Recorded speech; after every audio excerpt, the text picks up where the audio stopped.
अवतार मेहर बाबा की जय. Jai Baba Irwin, Edward and David. Just an hour before, you asked some questions and I answered. Now, you want me to enumerate some of the incidents during my stay with Baba. Of course, I am with Baba since 1953. I joined him permanently in 1953 when Baba was in Mussoorie. And then, since then, I am with him. So, some of the incidents I remember and I give you one after another. So, in Dehradun, when Baba was there, he would not see people. There was one Baba's lover, his name is Kishan Singh. He made all arrangement for Baba. And of course, he would look after many other things. So because Kishan Singh is from Dehradun, so people know him.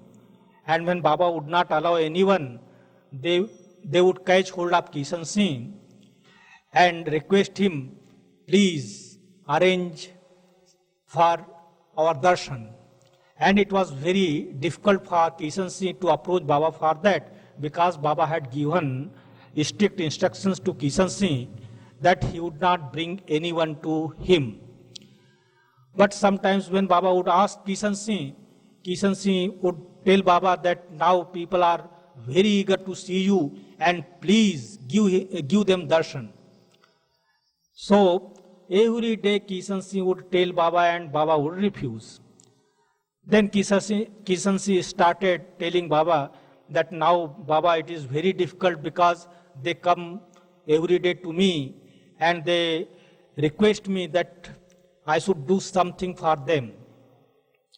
So the people who would come to Kishan Singh, of course, some were sick, some had some trouble, and Baba knew that. And Baba did not want that Kishan Singh should tell him such things about different people. But Kishan Singh would tell Baba every day. And then, of course, there were 2-3 families. One of the families I remembered was, of course, from Dehradun, but they had come there from Punjab. So one gentleman, his name was Saigal. His wife was mad. And he tried his best to give her different types of treatment, but she did not respond. Then when he came to Kishan Singh told Baba about it. And then Baba, of course, he allowed Saigal and his wife to come to him. They came. And Baba asked Saigal that what did he want. Saigal told Baba that he was very much he was worried about his wife. He had 2 children and the wife was mad. So he requested Baba that Baba should do something for her. And then Baba asked Saigal that when his wife was awake, he would say Baba, Baba, or appoint someone so that he should repeat Baba, Baba in her ear. And Baba asked him to continue for 1 month. And he would see that she was cured. And Saigal promised and went home. Of course, he did for some time, just a day or 2, and stopped. Then Baba sent Dr. Nilu to find out whether he was continuing this repetition. Dr. Nilu went there and found out that Saigal had stopped. Then, of course, Baba called Kishan Singh and he said to him that when he brought Saigal here, he promised and he did not obey. So why did he bring him to Baba? Then Kishan Singh, of course, he said that, Baba, I should go and find it out. So Kishan Singh went there, and Saigal again promised that he would continue, he would obey Baba's order. But he did not obey. And in this way, there were many people who would come to Kishan Singh, and Kishan Singh would tell Baba about it. And then when they would not obey Baba's instructions, then Baba would get angry. So, this Saigal family, Baba gave them last chance. He called them again. And again Baba repeated that they should follow Baba's instructions because they had come to Baba and they wanted some relief. So they should follow his instructions. And again they promised, and after 2 days they failed, they discontinued. Then Baba got irritated, and at that time, it was evening time, Baba gave this message, highest of the high.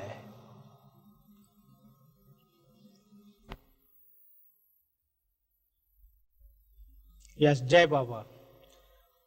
I am Bhau. I forgot to mention my name in the beginning. So, now, I will just tell about the second incident which took place in Satara. Yes, in Satara, I had to post letters. I had to go to post office every day, twice, thrice, 4 times, because any time Baba would ask me to go and post these letters. So, one day, Baba told me that he was expecting some 3 letters from West, and those letters did not arrive. What was the reason? I said that those people might have not posted the letters. He said, no, I know that those letters were posted, and they must have misplaced those letters. So go to the post office and ask the postal superintendent about those letters. I went to the post office and asked the postal superintendent that we were expecting 3 letters from West. Those letters were very important, but we did not receive them. So he said, it is not my fault. How can you say that those letters were posted? I said that, yes, we know that those letters were posted. Then he said, did you get any information about it?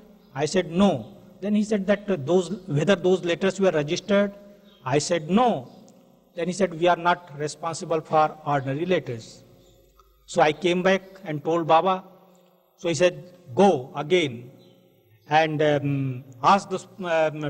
the postal superintendent that those letters were very, very important and he must do something. So again I went, and as soon as I went, then the postal superintendent said, I cannot do anything for those ordinary letters. I am not responsible for that. Please don't take my time and go from here. Again I came back, told Baba. He said, you are stupid. Go again and tell him that he should do something because those letters were very, very important. Go. So I again went there, and as soon as the postal superintendent saw me, he lost his mood, and then he said, please don't come to me.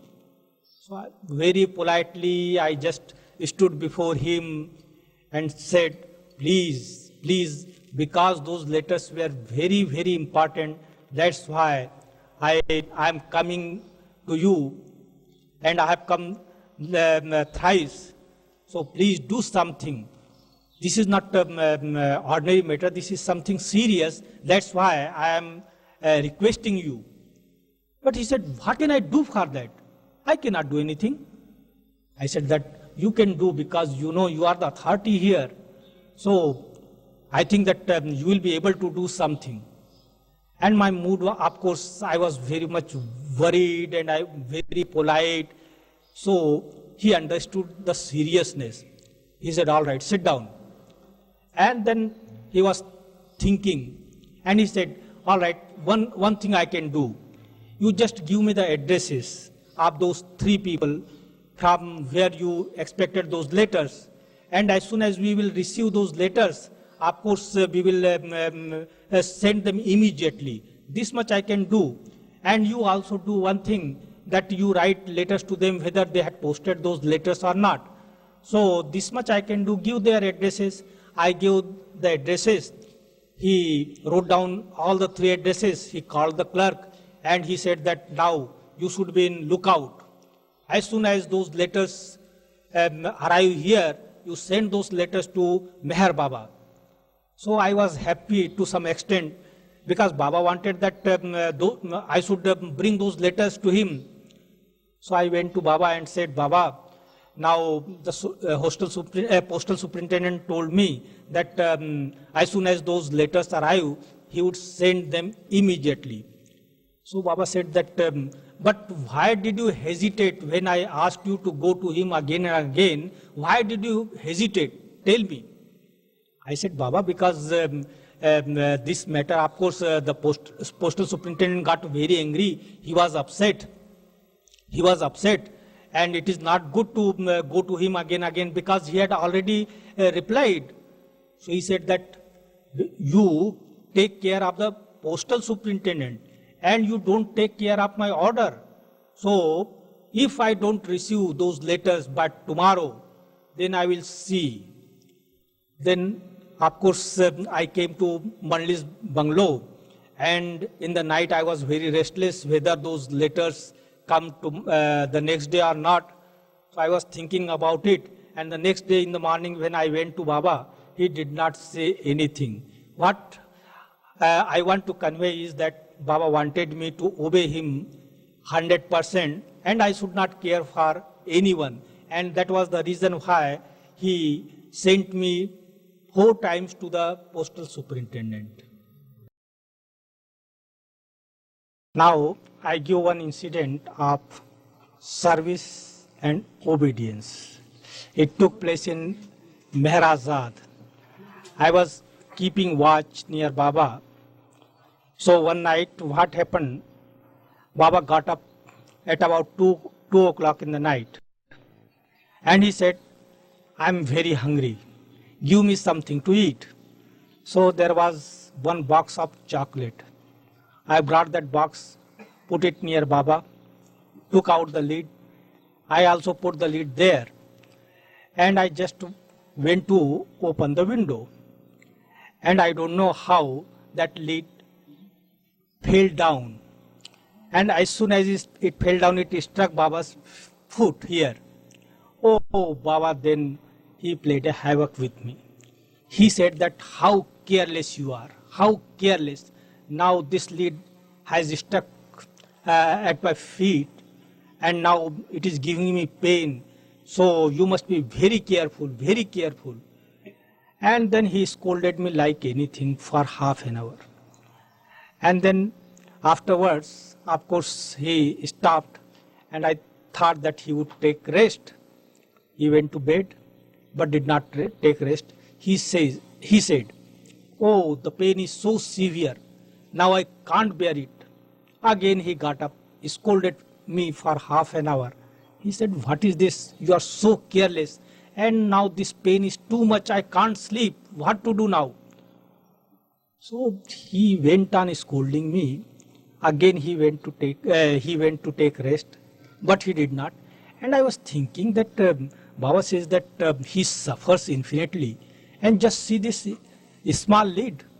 It struck him, and he says that he can't bear the pain. What is this? How can he bear the universal suffering when he can't bear this this lid, because it is too small? Then again he got up, and he says that, do you know how much pain I have? This is more than my universal suffering. I can't bear this pain. I can't sleep. What to do?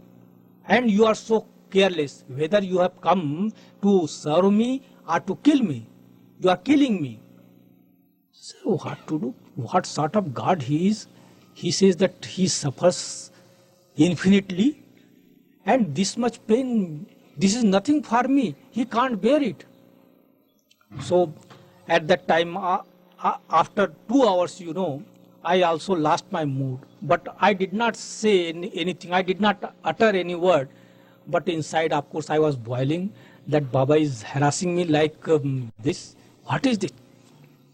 Again he started telling me that what do you think of yourself? You know I am God and you are giving pain to God. What is this? I can't bear it. Now tell me, how can I sleep? Again I was just thinking what to say, but I kept quiet.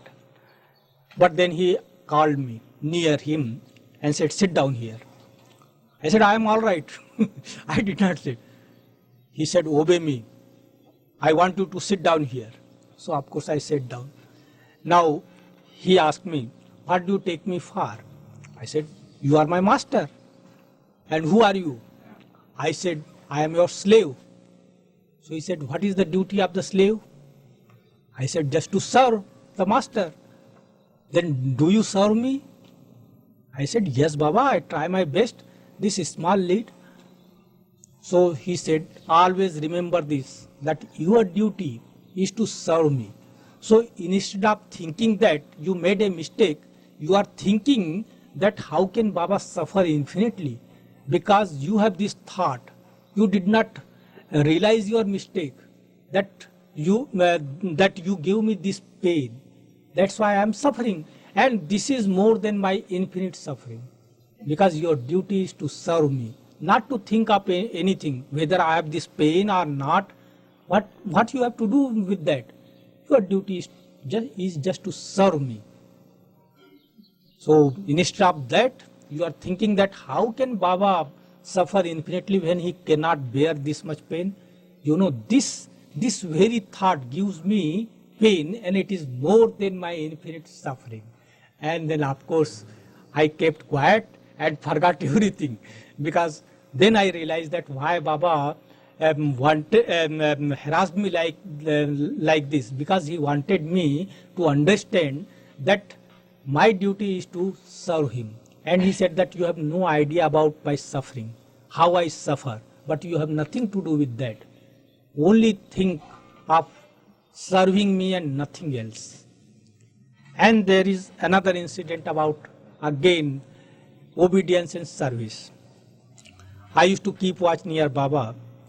So as soon as I went to Baba's room, he said that, oh, my body is aching like anything. And you just press my body. And at the time press his body? Yes, to press his body. So at the time I had fistula, fistula, and the pus would come out, and I could not sit properly. There is much pain, swelling was there, and it was very, very difficult for me to sit. So when Baba asked me to sit down and press his body, I thought that he would ask me for 10 minutes and then he would say, all right, go. But he did not do that. For 2 hours, 2 hours continuously I was pressing. And I was thinking that I have got so much pain, I can't bear it. And what type of God he is. He is so cruel. I have heard that God is infinitely merciful, but he is so cruel. After 2 hours, he changed his side. And he again asked me to praise him. I said, what happened today to Baba? Now continuously 2 hours, and again he wants me to praise. So I was just praising him and thinking that he is very, very cruel, very, very cruel, because I had much pain. I could not bear it, and the pus was coming out. So I was thinking and thinking. It took 2 hours, but he did not respond. He did not say anything. And he was just lying down, nothing else. And after 2 hours, he got up. And he asked me, what are you thinking? I said, nothing. Just tell me, what are you thinking? What are you thinking? Tell me, obey me. I said that, Baba, you know that I have fistula. I am passing pus here, and I can't bear the pain. And continuously for 4 hours, you ask me to praise. So he said that means what? You have to serve me. So instead of thinking that you have to serve, you are just thinking about your pain. Why do you not think about my comfort? It is your duty to seek my comfort, just to please me, just to make me happy. So instead of that, you are thinking about your pain. What is there? It is nothing. It is nothing. Even if I cut you into pieces, you should not say anything, because you have to serve me. You are my slave, so you must serve in this way. You must not think that. You must seek my comfort. You must make me happy. And that's why I asked you to praise me. So what I have to do, even if you die, what care should I take? I won't care for you, because I want you to cut into pieces, and I want you to keep quiet even at that time. That is service. What is this? And you think that, oh, you are praising for 4 hours. This is nothing. This is just the beginning. I will cut you into pieces and you should not utter a single word. No complaint. That is service. Now I just see the points. So I start. In 1967, there was a very big birthday celebration at Ahmednagar, Afcourse of Baba. And Ahmednagar Center people, they had come to Baba, they asked his permission, and Baba was very happy. They wanted to celebrate that function in a large scale. So on 25th February, you know, these people, Ahmednagar Center people, they made all arrangement. And Baba was very, very happy. And we had also some function there at Meherazad. Those boys who work there, they also do something. Then at about 3 o'clock, I went to Baba, because Baba would retire at 3 o'clock at that time. So from 3 to 12, I had to be with Baba. So the sky was quite clear at that time, quite clear, nothing, no sign of rain, no cloud in the sky, quite clear. I went to Baba, and then Baba was talking about this celebration at Ahmednagar, that those people, they must be very busy, they were just running here and there, they must be arranging many things. So I said, yes Baba, yes Baba. And while talking, you know, within some minutes, there were clouds in the sky, clouds. So Baba said that whether there are clouds in the sky. I went out and I saw, oh, there were many clouds. I said, yes, Baba, there are many clouds in the sky. And within 5 minutes, it started raining, and raining cat and dog. And then Baba said that now, because it is raining, what about Ahmednagar celebration? So how could they take out procession? So I said that, yes, if it was raining there, it is not possible for them to take out procession. So Baba said that you go and tell Aloba to phone and find out whether it was raining in Ahmednagar. There was no umbrella, nothing else. So I said that I just asked for umbrella from Ghaver. So Baba said, no, you go out. And it was raining cat and dog. I went to Mandali's bungalow. So I was drenched with water, you know. And then I came out. I went to Baba after giving instruction to Aloba just to go and ring up to Adi and find out whether it was raining there.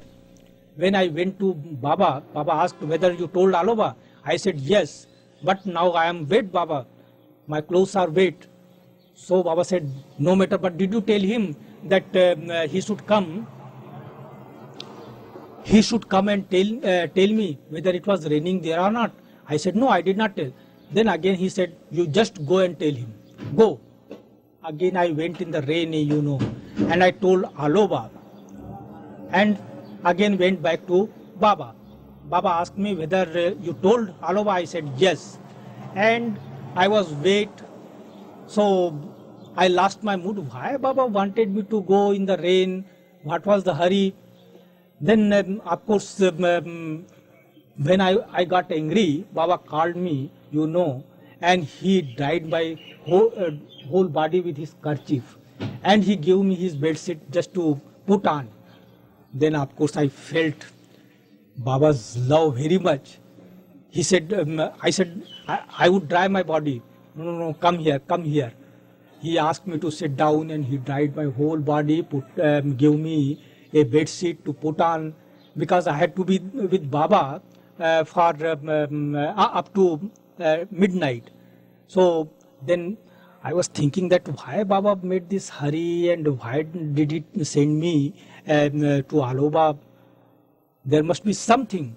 And you know, after 15 minutes, Aloba came back and he told me that there was not a drop, no rain in Ahmednagar, and the program was going on quite well. So then I realized that because Baba wanted that the function should go very well, he took care and he made me scapegoat, because he sent me out. I was drenched with water, but he saved those people in Ahmednagar to enjoy the function. So I think that it is sufficient, Irwin, because there are the two also. Now I tell you one very funny incident. Sometimes Baba would cut jokes, you know. So one night when I was with Baba, so he asked me to bring that box of chocolate. So I put that box near Baba on the bed and he was eating. I went to open the window. By that time, you know, he had cotton in his ear. So he took out that cotton, and when I came back, he gave that cotton in my hand. I did not see it. I thought that Baba gave me chocolate. So I ate it. And as soon as I ate it, Baba started laughing. He laughed and laughed. And I also spit it out. And then the next day, you know, Baba came to Mandali and he told everyone about this incident, and he was laughing and laughing, and of course Baba was also just enjoying, and he was acting how I ate that cotton. He was doing like this, and he was laughing.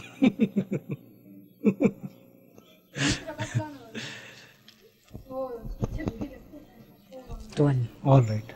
The next one I tell you, Baba was in Pune, Ganesh Khind. And I was, of course, Baba's night watchman. So I went to Baba. So he gave me instruction not to make any noise and not to move, keep quiet.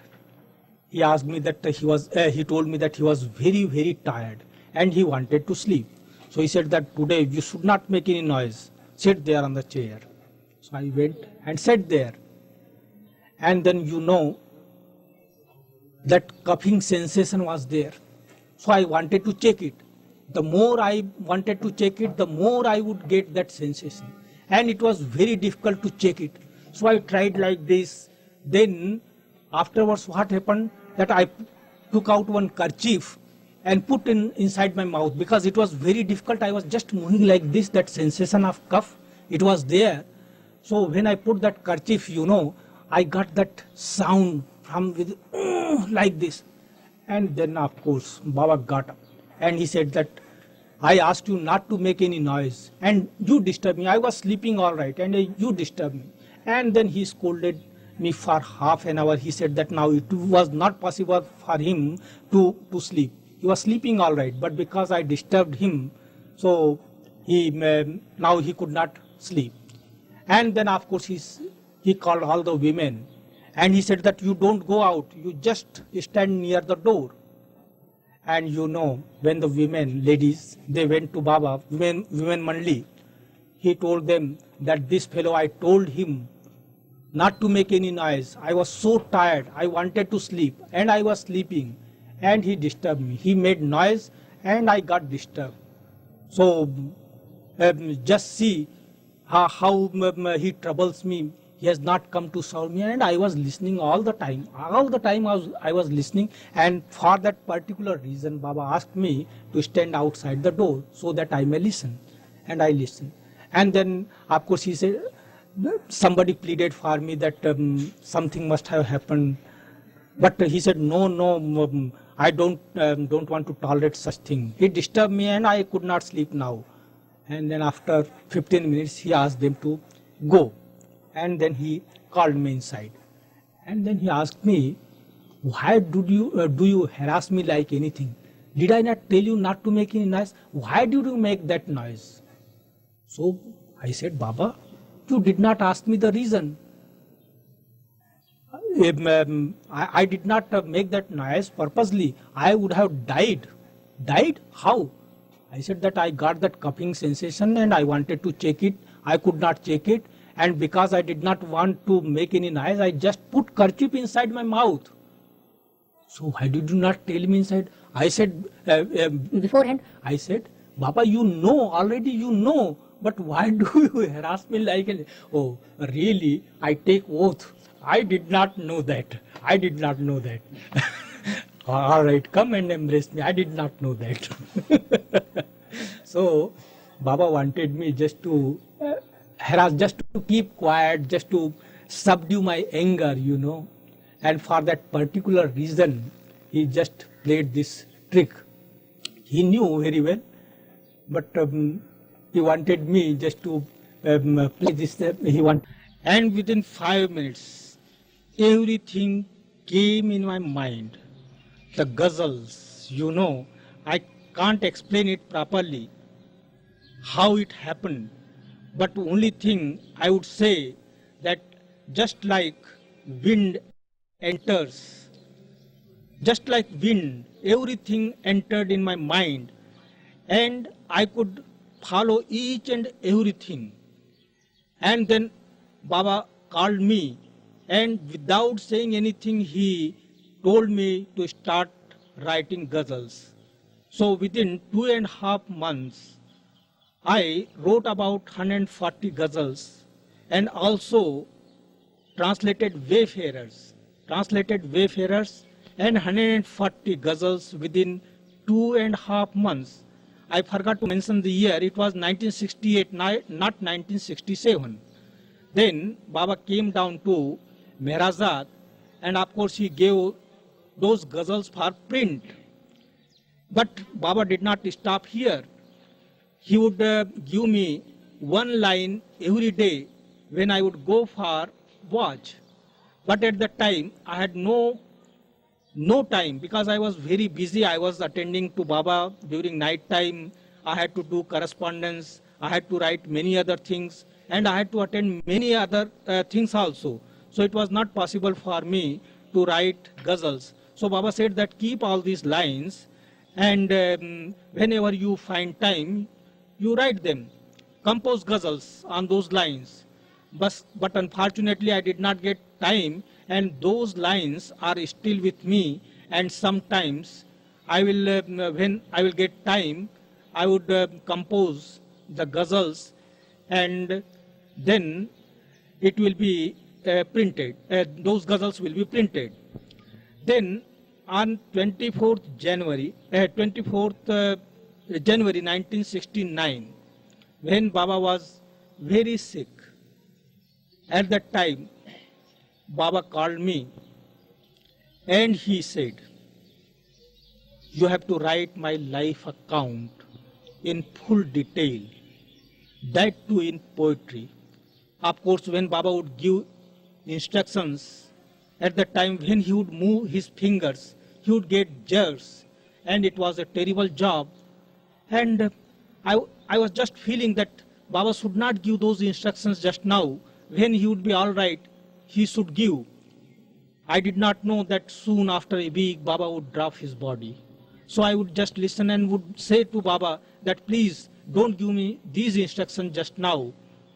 But he went on giving me instructions and he took about 1 hour to give those instructions and he got many jerks because as soon as he would just move his fingers, he would get jerks. And it was really very heartening for me. It was very heartening because I would say that why Baba is taking so much pain, so much labor for this, because he is not all right. And then I said to Baba, Baba, you give me those instructions when you would be all right. But he would get jerks and would give me instructions. And of course, I had to listen. I did not say any word. I wanted to ask many things, but I thought that it would be better for me to ask Baba about that book when he would be all right. I did not know that after a week he would drop his body, and he dropped his body. Then I realized that why Baba gave those instructions to me, and now I am seriously taking that work. Since last 2 years I am working on it, and I am collecting material. I have not yet started that book, not started the writing. It will take a long time because I feel that seriousness.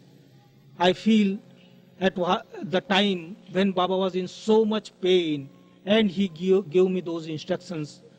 So I always remember that, and I'm taking this work very, very seriously.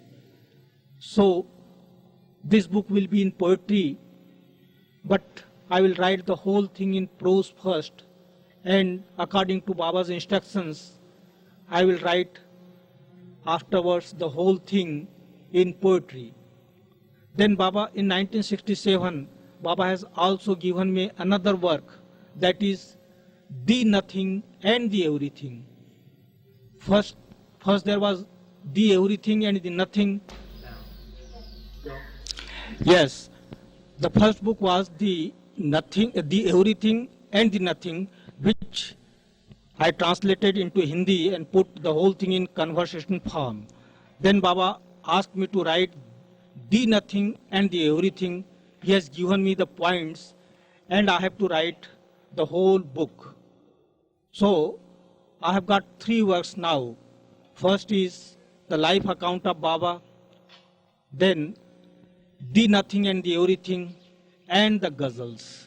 So these 3 works I have to complete if I am, of course, I am alive, and I hope because Baba has given me this work, I have to do that, and Baba will help me in doing that work.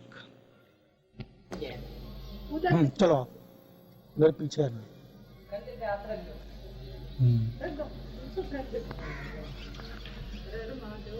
Should I begin?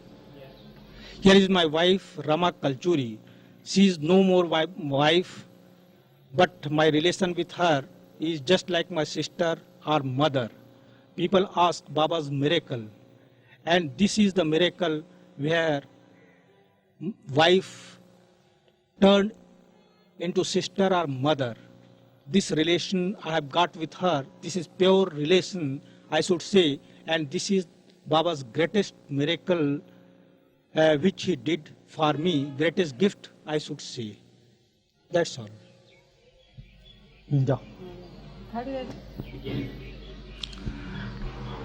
I should say why it is Baba's greatest miracle, because he has made me free from lustful action. And you know, to win over lust, it is a very difficult thing, very, very difficult thing. But I sincerely and honestly tell you that this has happened. And though when I was with Baba all the time, I had no opportunity to come to my wife, never. But after he dropped his body, I have come here to Ahmednagar for my work. And you know, I am here, but my relation with her is just like my mother or my sister. And I am very grateful to beloved Baba for this. I don't feel anything. I don't have that connection, just connection like other people who have with their wives. She is my sister, she is my mother, but no more wife. Previously I did not love her, but now I know how I love her. This love is something quite different, quite different.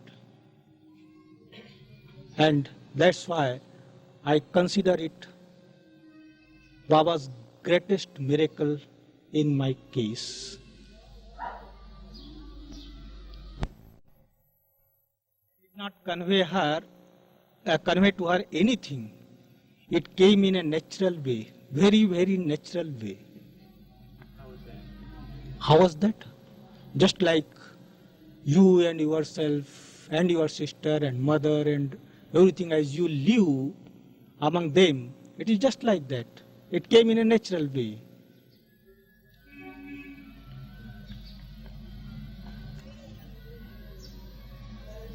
Baba did not give me any instructions about it.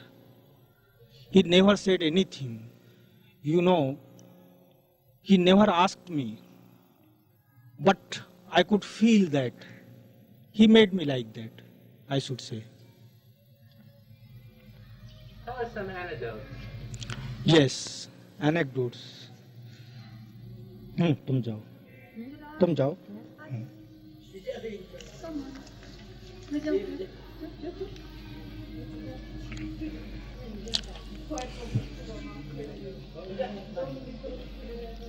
Yes, I remember one incident.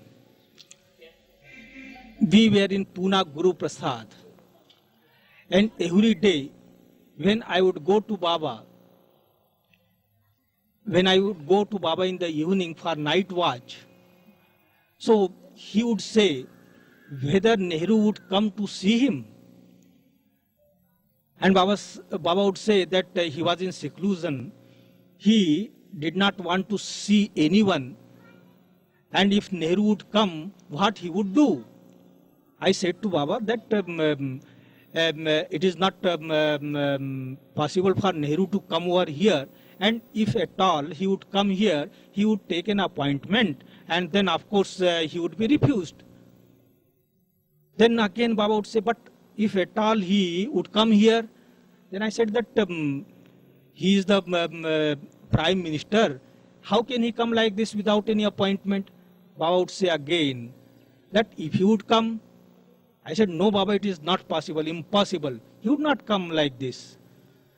Then again, the next day I would go to Baba and he would repeat the same thing about Nehru, the Prime Minister of India. And I would say that, Baba, it is not possible for him to come like this. He would take an appointment if at all he would come here. And Baba would go on repeating this. I did not know what would happen afterwards.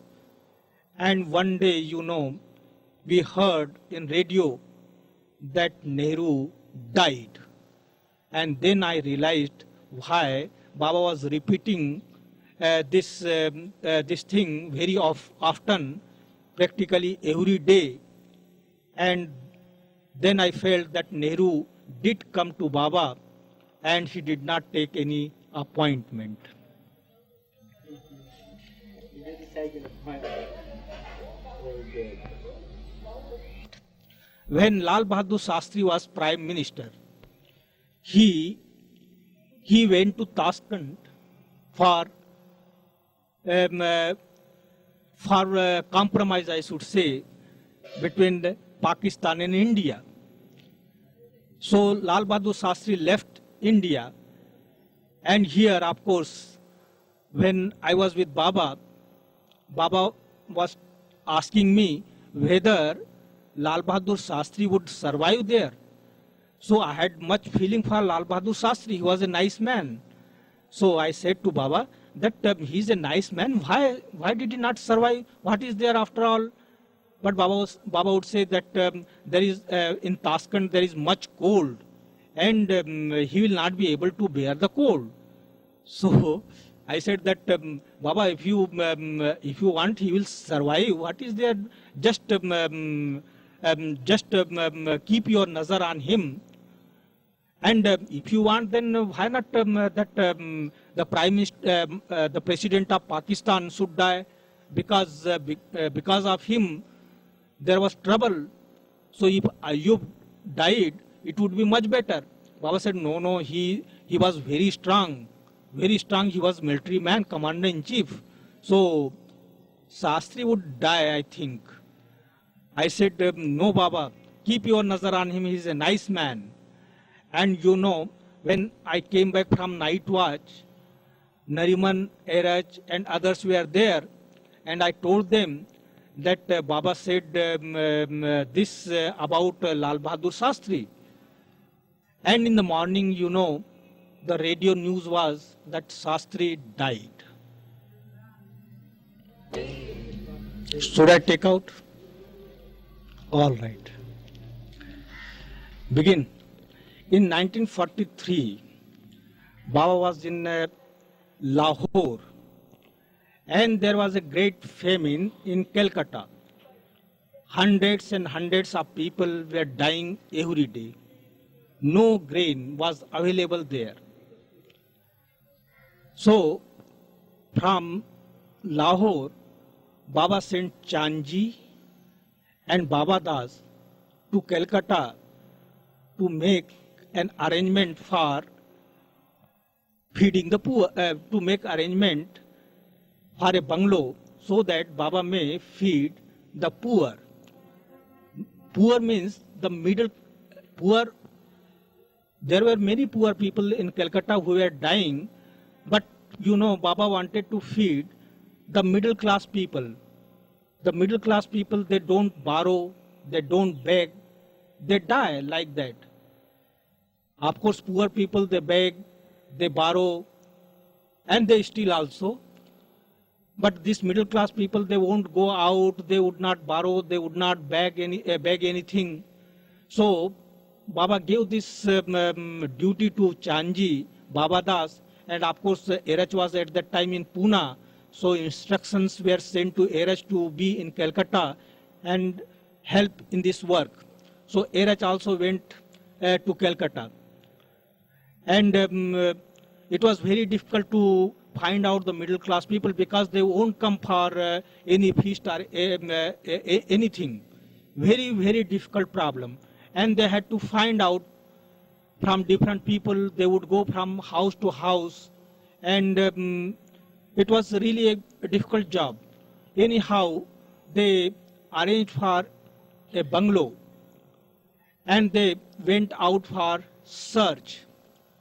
They would tell the people that their big brother from Bombay is coming to give a feast, and they should come to attend that feast. It was a very difficult problem because they would not go out. They would not. They would think that we are not beggars, and how could we go there? But anyhow, they went from place to place and collected the people. Previously, the program was that Baba would feed 100 people every day, and this program was for 1 month. But then it was curtailed, and then they collected some people, middle class people there. And you know, it was a difficult problem because the organizer, they contacted one organizer from one society. It was the society founded by Birla, and there was a committee, but the restriction was put there that those people should not come and to see Baba. They did not expose Baba's identity. They just told them that some big rich man was coming to feed the middle class people. And when Baba would feed those people, Baba would serve those people, they should not come and see him. And of course, that organizer, Baba allowed him to come, and they were also told that that rich man would keep silence on that day. Baba was already keeping silence, but this was Baba's instruction that they should not be told about Baba. They would just tell them that someone from Bombay would come and feed those middle class people. And only the organizer was allowed to see the program and nobody else, because the committee members, they worked hard. Of course, they brought grain. Grain was not available at that time, and with difficulty they could procure grain. And then cooking, of course, they arranged utensils, they brought, everything they did, but they were not allowed to see Baba. Only the organizer And he was also told that a rich man from Bombay is coming, and he will be observing silence that day. So the people came there, and of course, Baba served the food to them. The organizer witnessed Baba, and he also saw that that big rich man, he was keeping silence that day. So he did not know that Baba was there.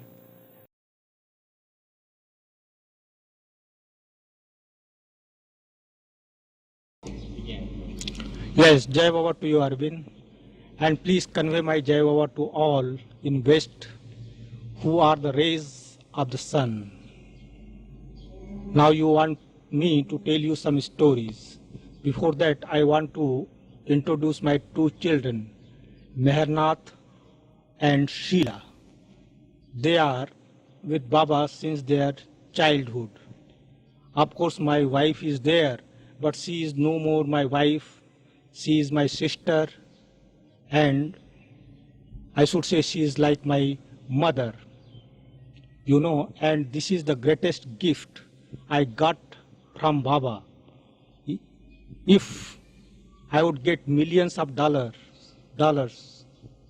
then it is nothing to me, because this gift which he has given to me means my wife has turned to be as my sister or my mother, and this is the relation I have got with her, and this is, I consider, the greatest gift I received from beloved Baba.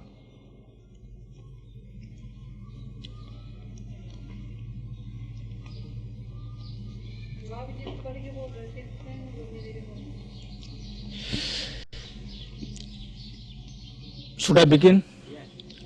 Now I am telling you one story. When I was at Satara with beloved Baba, I was keeping night watch. One night, all of a sudden, I got a thought that I had to write books. I was not a writer. I never wrote any book. So I was thinking at the time, how was it possible for me? I thought that it was just a thought, but it came again and again, and I did not realize it was in the year 1954, and Baba did not say anything, and I did not dream even of writing books, because as I told you, I was not a writer, I was not a literary man. But in 1959, all of a sudden, in a natural way, Baba asked me to write a play on him. It was really surprising to me, and I told Baba that I never wrote anything and I don't know how to write. Baba said, just try. I said, how could I try? Because I never wrote anything. My language is not good. Baba said, just try. So I tried and wrote a play. The name of the play was Divya Leela, means divine game. This name was also given by Baba. Then, of course, Baba liked the play very much, and he sent it for printing. Then after a few days, Baba said, it was a nice play, but you must write some songs and include those songs in that play. Oh, it was a terrible thing for me, because I never wrote songs, and I did not know how to write. He said, just try. I said, Baba, it is not possible for me. How can I write songs? I don't know anything. Baba said, just try. When I say, you must try. I tried and wrote 4 or 5 songs. They were not good songs, but of course Baba gave me encouragement, and he said, whoa, these songs are very good. Send them to include in that book. I sent those songs. And after a few days, he asked me to write 100 songs. And really it was a very difficult job for me because I did not know the rules of the poetry. I had no idea. But by Baba's grace, I wrote 100 songs. And when I completed those songs, of course, Baba would hear each and every song and he would appreciate. And then the next book, Meher Jyoti, the book of songs, it was printed. Then again, Baba asked me to write plays and songs. And in this way, I wrote many books. After that, he asked me to translate the everything and the nothing. But he said that the translation should be in such a way that people should understand it. You must put in some form. So, by Baba's grace, I was able to put it into conversation form. And that small book, it turned to be of 700 pages, very big book, and that too in verse as well as in prose. Yes, very big book, 700 pages. So, and the whole book has been put in conversation form, means the question and answers and everything is simplified. And of course, there are many stories in that book. I have included many stories. And in this way, that book was completed and Baba liked it very much. And after that, he asked me to write ghazals. Ghazals, of course, they are written in Urdu language, not in Hindi. That is not possible. So I said that, Baba, it is not possible to write ghazals in Hindi. How to write? He said, I am telling you, I am the master. You just try. I tried and tried and tried and failed. Though I wrote about 150 songs in that form, but they were not really ghazals. But I could write those songs in different meters, quite new. So afterwards I said to Baba that, Baba, it was not possible for me to write ghazals in Hindi. Baba said, I am the master and I can make possible which you think that it is impossible. He said that when I would go to Pune, I would teach you how to write ghazals. It was in the year 1967. Baba went to Pune Guru Prasad from Meherazad. And one night, he called me. Of course, I was keeping watch with him. And he said that today I would teach how to write ghazals. And then he was sitting on the bed. And I was just standing before him. And of course, he did like this, Indian tabla. So in that rhythm, he was just thumping his legs. According to the tabla, he gave me one line and he said, you go on repeating this line. And in that rhythm, he would just thump his legs, just like tabla. I went on repeating that line for 1 hour. And Baba was sitting on his bed doing this.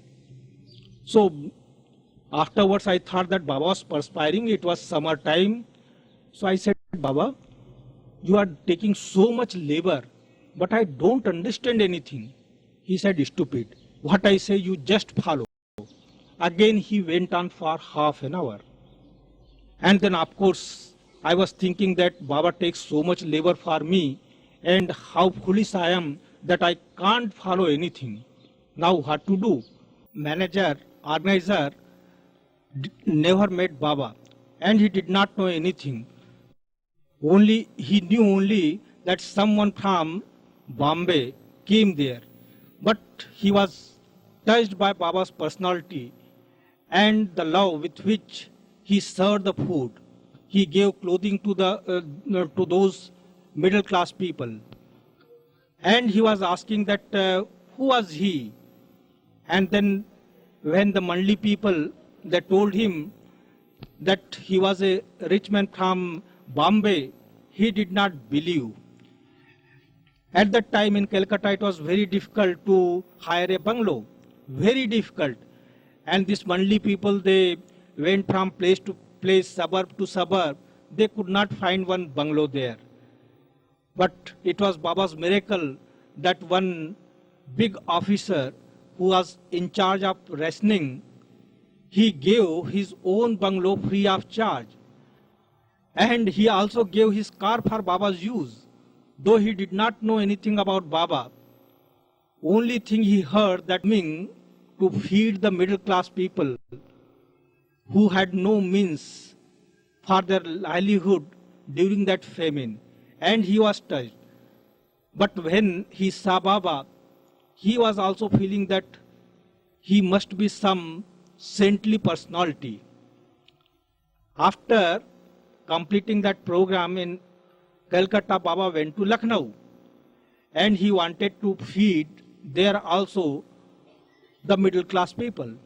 Of course, the Mandali people, they went from place to place and collected middle class people. The food was cooked and they all came. But when they heard that some Parsi would be serving them, oh, there was caste system, and this Brahmin, they would not want that some Parsi gentleman should serve them food. So there was a dispute. They wanted to run away from that place. They did not want to accept food. And this was going on. And Mandali people, of course, they would console them that you be here, good food would be served, you would be given clothes, everything. But they would not listen. They would say that only we could accept food from some Brahmin. And when this was going on, Baba appeared there. And as soon as they saw Baba, you know, they kept quiet, they did not say anything. And of course, they were ready to accept the food. And Baba served them food, and they were very happy. And then Baba, of course, called one by one, and he gave them clothes. And they were very happy. They did not say anything, who he was or to what caste he belonged, nothing. They were really very, very adamant. They did not want to accept food from a Parsi gentleman. They were Brahmins, and the caste system was really very rigid at the time. But when Baba appeared before them, they forgot everything, and of course they felt Baba's love, and they were very, very happy. Now, I remember one incident just now. In 1952, Baba visited Hamirpur, and Hamirpur district, there were many places. So in one place, the name of the place was Ingota. There was a very big darshan program, very big crowd, and people would come to Baba in queue because Baba would give each one his prasad. So everybody would approach Baba. So in the queue, there was one blind boy, very, very handsome and very loving. He was blind, and he would not see anything, so he would just fumble like that. And with great difficulty, he approached Baba. Baba gave him prasad, and that somebody took that boy from the place. At that time, Erach was there, and Erach saw that boy, and he was thinking that how handsome that boy was. And here is the God who can do everything. And he did not give him sight. What sort of God he is? He was thinking. He did not say anything to Baba. And after that program was over, Baba also did not say anything. The program was over, and we were to go to some other village. So on the way, Baba asked the driver to stop the car. There were many cars and buses, and Baba got down from the car and he sat under the tree. And he called all the Mandali and other people who were following Baba.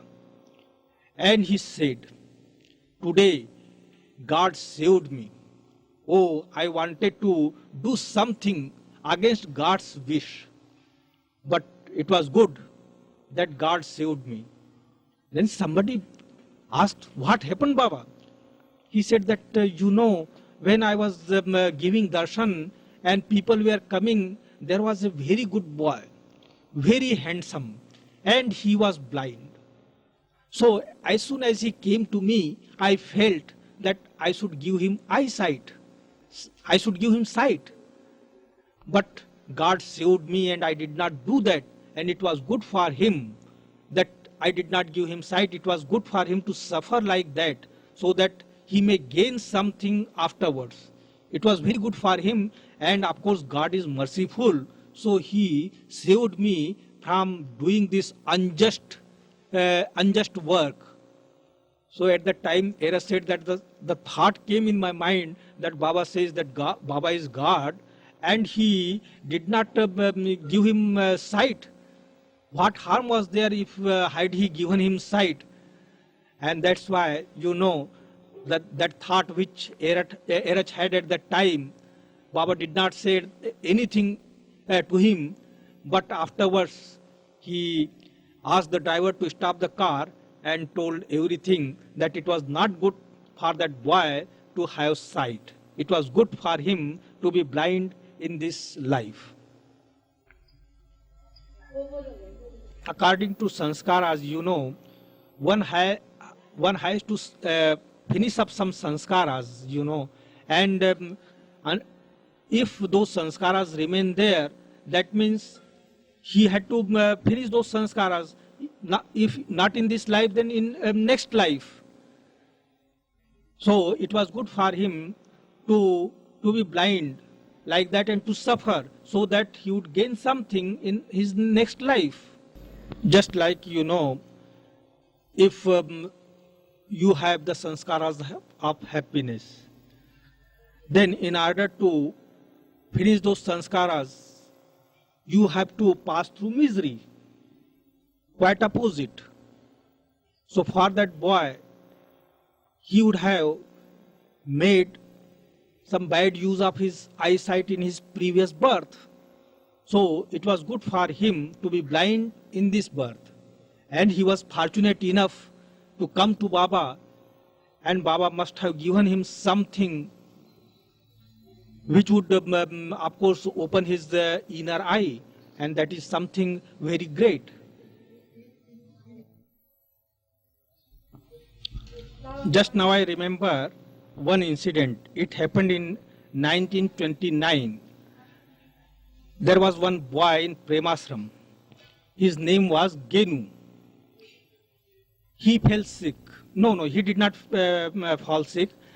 But one day his father came to Baba and he wanted to take that boy. Baba, of course, wanted that boy to be with him. And he told his father that it is good for this boy to be with him. But the father did not want to keep that boy. So Baba said, all right, you take this boy. He sent Sidhu, and there was another man, his name was Pesu, to Ahmednagar from Meherabad to fetch a taxi. And he gave this instruction that as soon as they would bring the taxi, they should send the boy immediately, and they should not ask Baba anything, because his father did not want to keep him. So Baba said that don't ask me anything, bring the taxi and send this boy back. Of course, Sidhu and Pesu went to Ahmednagar and brought a taxi. Baba went up the hill, and he had given instruction that they should not come to him again for this boy. But when they brought the taxi, they were thinking that Baba wanted this boy in the ashram, and it is not good for his father to take him back. So they tried and told his father that it is good for this boy to be here. And then his father, of course, he accepted. He accepted that he should keep the boy in the ashram. So Sidhu and Pesu went to Baba up the hill, And they told Baba that now his father is ready to keep this boy here. And Baba got very much angry. He got annoyed. He asked them that he had already given the instruction that they should send the boy immediately. Why did they come and ask him this question? He did not like it. And by that time, the father also came there and he pleaded Baba, and Baba said, no, now I won't keep this boy. And then his father started weeping and he said, Baba, forgive me please, but keep this boy here.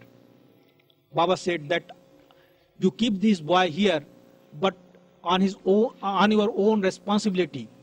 I am not responsible for this boy because I had asked you to keep this boy and you refused. Now you want to keep this boy here. So keep him here in your own responsibility. I will not be responsible for this boy. Of course, he will get clothes, he would get food, everything he would get. But I will not be responsible for this boy. And now the father accepted Baba's condition, Baba's terms. And he said that, yes, I will be responsible for this boy, but please keep him here. Then Baba accepted. And his father went back and the boy fell ill. Of course, Baba arranged for everything. Medical treatment was given, best type of medical treatment was given, every care was taken, and his father was informed about him. He also came, he also saw that he was treated well there, and after a few days, that boy died. Then these two people, means Sidhu and Pesu, realized that it was they who did not obey Baba properly. Of course, they wanted they thought that Baba wanted this boy, so they tried. But they then realized their mistake, that it was not good for them to plead for this boy, whom Baba wanted to go back because his father refused him first. And his father realized that it was his mistake, because Baba wanted to take the responsibility of that boy. He wanted to keep him, and had he obeyed Baba 100%, his son would not have died. So this incident took place in the year 1929 at Meherabad, when there was that Premashram. Ab no more. Now I will tell one more incident and finish, because it is too late, Irwin. You must also go and take your food and take rest, because the whole day you are working, you are tired, and I am also tired. Now tell the incident. Yes, one incident I am telling you, it is very humorous one. One day I was really very much tired because I had to write letters, I had to do many other things, and then in the evening I had to go to Baba, keep watch there near him. So I was very tired.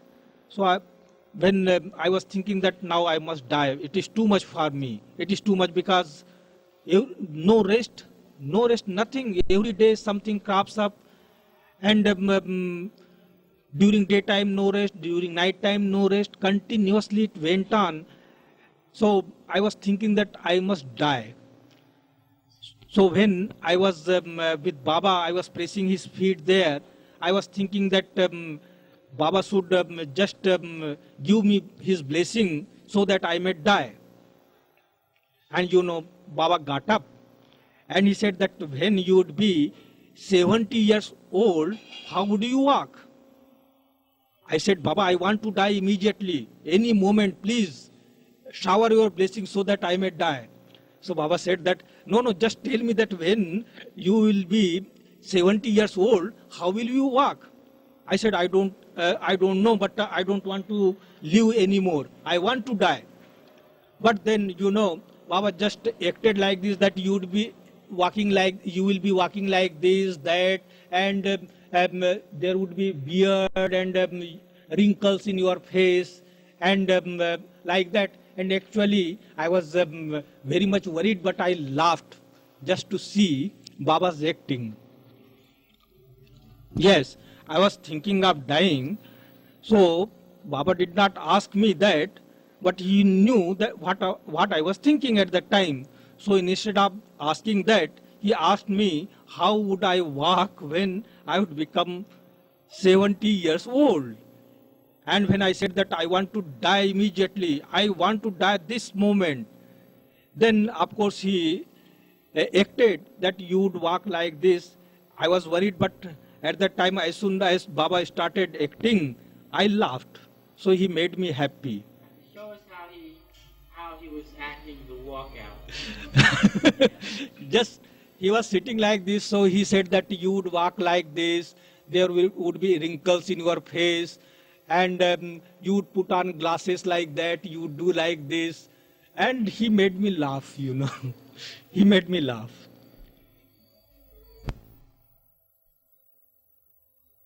Please convey my loving Jai Baba to all dear ones in the West. How? By his acting. No, I mean, the other times when he made you laugh. Oh, that story I told you about that carton. I ate it. I thought that it was chocolate, and I ate it.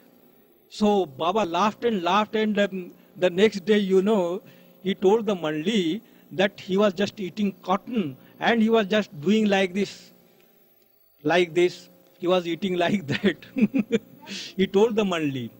I told that story that day. No, Arvind. The secretary of Avatar Meher Baba Center is here, and you must take something from him. The incident I am telling you, it happened in the year 1958. At that time, I was keeping watch near Baba for the whole night, right from 6 in the evening up to 6:20 in the morning. So one day, about I think 3 o'clock in the night, Baba asked me to give him soda water. So as soon as I opened the soda water bottle, it broke, and some glasses, they fell on the ground, on the floor. And Baba got very much annoyed. He said that he wanted to call Mehra, and now you have just this broken glasses are here, and she would hurt her feet. What is this nonsense? So he said, you just sweep the floor. Of course, I swept the floor, but he said that no, there must be some pieces here and there. And it continued for 2 hours. Then he said that there should not be any piece under the bed. So, of course, I had to clean it. I had to sweep it. But I was thinking that why Baba gives me so much trouble. Mehra, when she would come, she would not go under the bed. Why he is giving so much trouble to me? And he loves so much to Mehra, and he gives me trouble. I keep watch during the whole night here. I do so many things. I don't get time to take rest during daytime, because in daytime also there was much work at that time. I had to attend to correspondence and many other things. So I would hardly take rest for 1.5 hours or 2 hours. So I was thinking, why Baba loves so much to Mehra, and of course he loves her. There is no objection for it, but she would not go under the bed. Why? Why is giving so much trouble to me? Then Baba called me, and he asked me, what are you thinking? I said, nothing. He said, no, tell me, what are you thinking? I said that, Baba, you would call Mehra, but Mehra along with other ladies, but they would not go under the bed. Why do you want me to sweep the floor under the bed? What is the necessity there? So that's why Baba said, I asked you to sweep the floor. You have to obey me. Whatever I say, you just obey me. Don't question, nothing. Don't think that I love so much to Mehra and I don't love you. It is not your business. It is my business. Your business is just to obey me. Then he told me one story about Kalyan. Kalyan was the disciple of Ramdas, the perfect master. One day, during broad daylight, Ramdas asked Kalyan to bring a lighted lamp. So Kalyan went and brought a lighted lamp. Then Ramdas said to Kalyan, "How foolish you are. You are quite foolish. It is daytime, the light is there, and you have brought this lighted lamp. What is the need of this lamp here? Foolish, take it back." So Kalyan, of course, took the lamp back and put it there. But Kalyan did not say anything. He did not question that it was broad daylight and why Swami Ramdas wanted this lamp. He obeyed. He did not think anything, just obeyed. So Baba said the obedience should be like that. And that is true obedience, real obedience. All right, Avatar Meher Baba ki Jai.